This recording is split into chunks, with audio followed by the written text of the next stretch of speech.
రాష్ట్ర ప్రభుత్వం ఏ విధంగా పనిచేస్తూ ఉందో చంద్రబాబు నాయుడు వాళ్ళ కుమారుడు మరి పవన్ కళ్యాణ్ ఏ విధంగా కక్ష సాధనకు చర్యలకు ఎక్కువగా పాల్పడుతున్నారు.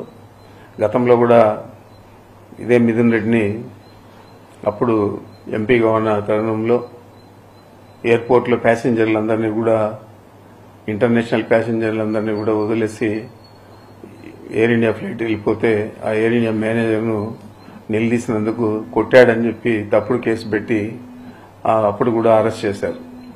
మరి అది తప్పుడు కేసు అని తేలిపోయింది. ఆ చెప్పిన సాక్షులందరూ కూడా మేము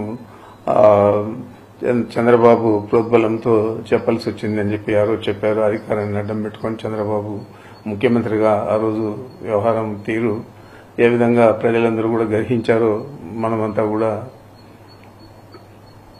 చూశాము. ఇది చంద్రబాబు నాయుడు చేసిన చాలా తప్పుడు కేసును పెట్టి ఒక పార్లమెంట్ సభ్యుడిని ఈ విధంగా వేధించారని చెప్పారు.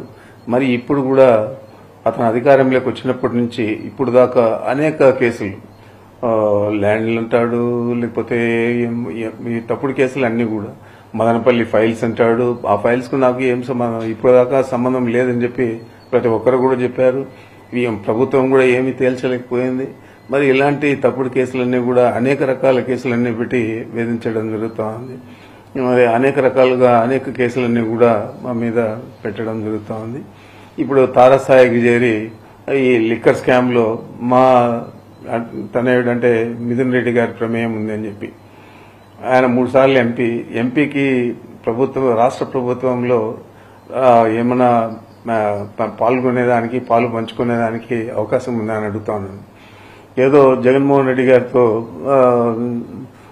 సఖ్యతగా ఉండాడని చెప్పి ఆ ఒక్క నెపం మీద అతని మీద ఫాల్స్ కేసు పెట్టి ఈరోజు మళ్ళా నిన్న సాయంత్రం అరెస్ట్ చేశారు. ఈరోజు జైలు కూడా పంపించే పరిస్థితి ఉంది. మరి మనం చూస్తా ఉన్నాం. ఇది కూడా చూడండి మీరు, తప్పకుండా ఇది కూడా తప్పుడు కేసుగా తేలుతుంది. మరి ఇలాంటి తప్పుడు కేసులన్నీ పెట్టి ప్రభుత్వాన్ని నడుపుతూ ప్రతిపక్ష పార్టీలను అదుపులో తీసుకోవాలనే ఒక వేరే ఆలోచన చంద్రబాబు నాయుడు చేస్తున్నాడు. తప్పకుండా దీని పర్యవసానం వచ్చే ఎన్నికల్లో కాదు, ఆయన రాజకీయ జీవితం మీదే ఒక తీరని మచ్చగా ఏర్పడుతుంది అనేది అతను ఆలోచన చేయలేదు. మరి ఎవరైనా రాజకీయాల్లో అంటే మంచి పేరుతో రిటైర్ అయ్యి బాగా పనిచేశాడని అనిపించుకోవాలి. ఆ విధంగా కాకుండా కక్షపూరితంగా విద్రోహ చర్యలకు ప్రభుత్వమే పాల్పడితే ప్రజలు ఎవరికి చెప్పుకోగలుగుతారని చెప్పి నేను అడుగుతున్నాను. ఈరోజు మిథున్ రెడ్డిని అరెస్ట్ చేయడం అనేది ఆయన ఎంపీనా లేకపోతే 3 సార్లు ఎంపీ మళ్ళా లోక్సభలో ఒక పార్టీకి నాయకత్వం వహిస్తూ ఉన్నాడు. ఇవన్నీ ఒక పక్కన పెడితే నా కుమారుడుగా నేను చెప్తున్నాను, ఇది కేవలం మా మీద ఉన్న కక్ష, మా మీద ఉన్న విద్వేషం, ఎన్నికల్లో మేము ధీటుగా ఈ జిల్లాలో పనిచేస్తామని చెప్పి ఆలోచన, ఇవన్నీ కలిపి చంద్రబాబు నాయుడు చాలా తీవ్రమైన వ్యతిరేకతతో ఈ చర్యకు పాల్పడినాడు. దీనికి తప్పకుండా ఈ జిల్లా ప్రజలే కాదు రాష్ట్ర ప్రజలు కూడా జవాబు చెప్తారు సమయం వచ్చినప్పుడు. నేనైతే దీని మీద చింతించడం లేదు. ఏదైనా కూడా మేము తప్పు చేయలేదు కాబట్టి అరెస్ట్ చేసినా కూడా ఆయన కడిగిన ముత్యంగా మళ్ళా బయటకు వస్తాడు. రాబోయే ఎన్నికల్లో మీరు ఏ విధంగా ఈ అపవాదులన్నీ కూడా ఈ అపకీర్తిని మరి ఇట్లా అకృత్యాలను ఇట్లా దుర్మార్గాలను మీరు ప్రజలకు ఏ విధంగా జవాబు చెప్తారు అనేది మీరు ఆలోచించుకోవాలని చెప్పి చంద్రబాబుకు చెప్తా ఉన్నా. ఏదేమైనా కూడా వైఎస్ జగన్మోహన్ రెడ్డి గారి నాయకత్వంలో వైఎస్ఆర్ కాంగ్రెస్ పార్టీ స్థిరంగా ఉంది. చాలా పట్టుదలగా ఇప్పుడు ప్రజలందరూ కూడా ఈ పార్టీని గెలిపేయాలని ఆలోచన చేస్తూ ఉన్నారు. మనం చూసాము, 3 ఎస్పీలు, డిఐజీ, 2000 మంది పోలీసులను పెట్టి రోడ్లన్నీ కూడా అడ్డపడి కనీసం రైతులను మామిడి రైతులను కలిసేదానికి కూడా అవకాశం లేకుండా చేయాలని ఆలోచన చేస్తే ఏ విధంగా ఒక్క ఉదుపులో కొండలో గుట్టలు ఎక్కి తోటల్లోనూ చెట్లలోనూ అంతా కూడా వచ్చి వేలాది మంది అత్యధికంగా ఎప్పుడు కూడా ఎన్నికల తర్వాత అంత పెద్ద గ్యాదరింగ్ వైఎస్ఆర్ కాంగ్రెస్ పార్టీ కార్యకర్తలు నాయకులు మామిడి రైతులు ముఖ్యంగా కలిసింది లేదు. ఈ విధంగానే రాబోయే రోజుల్లో ఇంకా ఎక్కువగా వైఎస్ఆర్ కాంగ్రెస్ పార్టీ మీద అభిమానము, ప్రేమ జనాలలో పెరుగుతున్నాయి. కాబట్టి జగన్మోహన్ రెడ్డి గారు చెప్పినవన్నీ చేశాడు. మరి ఈయన చెప్పాడు 143 హామీలు, అదే 6 సూపర్ 6లు ఇవన్నీ కూడా చెప్పారు.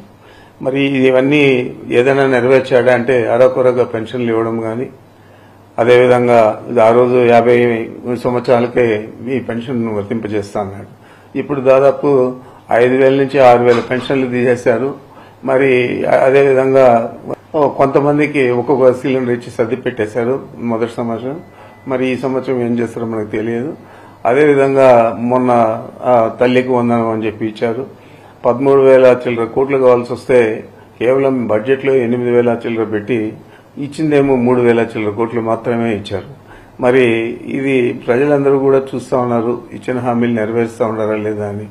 మరి ఏ విధంగా మీరు ఒక సంవత్సరంలో ఎవరిని కూడా పట్టించుకోకుండా, ఏ హామీలు నెరవేర్చకుండా మహిళలను, రైతులను, పురుషులను, విద్యార్థులను, నిరుద్యోగులను అందరినీ కూడా మోసం చేశారు. మరి ఇదంతా కూడా కప్పిపుచ్చుకోవాలని చెప్పి ఈ లిక్కర్ స్కామ్ అని ఇంకోటని తీసుకొచ్చి ప్రధానమైన పార్టీకి పట్టుకొమ్మలుగా ఉన్న నాయకులందరినీ కూడా మీరు అరెస్ట్ చేసే పరిస్థితులకి దిగజారంటే మీ ప్రభుత్వం పనితీరు ఏ విధంగా ఉందో, మీ పెర్ఫార్మెన్స్ ఏ విధంగా ఉందో, మీరు పార్టీని ఏ విధంగా నడపాలనుకున్నారో ఒక దుర్మార్గంగా అణచివేత ధోరణిలో నడపాలనుకుంటా ఉన్నారు. మనం చూసాము, చాలా మంది నియంత్రణలంతా కూడా దేశాలు వదిలి పారిపోయిన పరిస్థితులు ఉన్నాయి. కొంతమంది అయితే స్వయంగా వారే సూసైడ్లు చేసుకున్న పరిస్థితులు కూడా ఉన్నాయి. మరి ఆ నియంత్రణ కంటే మీరేం పెద్ద నియంత్రణలు కాదు. మరి మీ పరిస్థితి ఏ విధంగా ఉంటుందో వచ్చే ఎన్నికల్లో చూద్దామని చెప్పి తెలియజేస్తాను.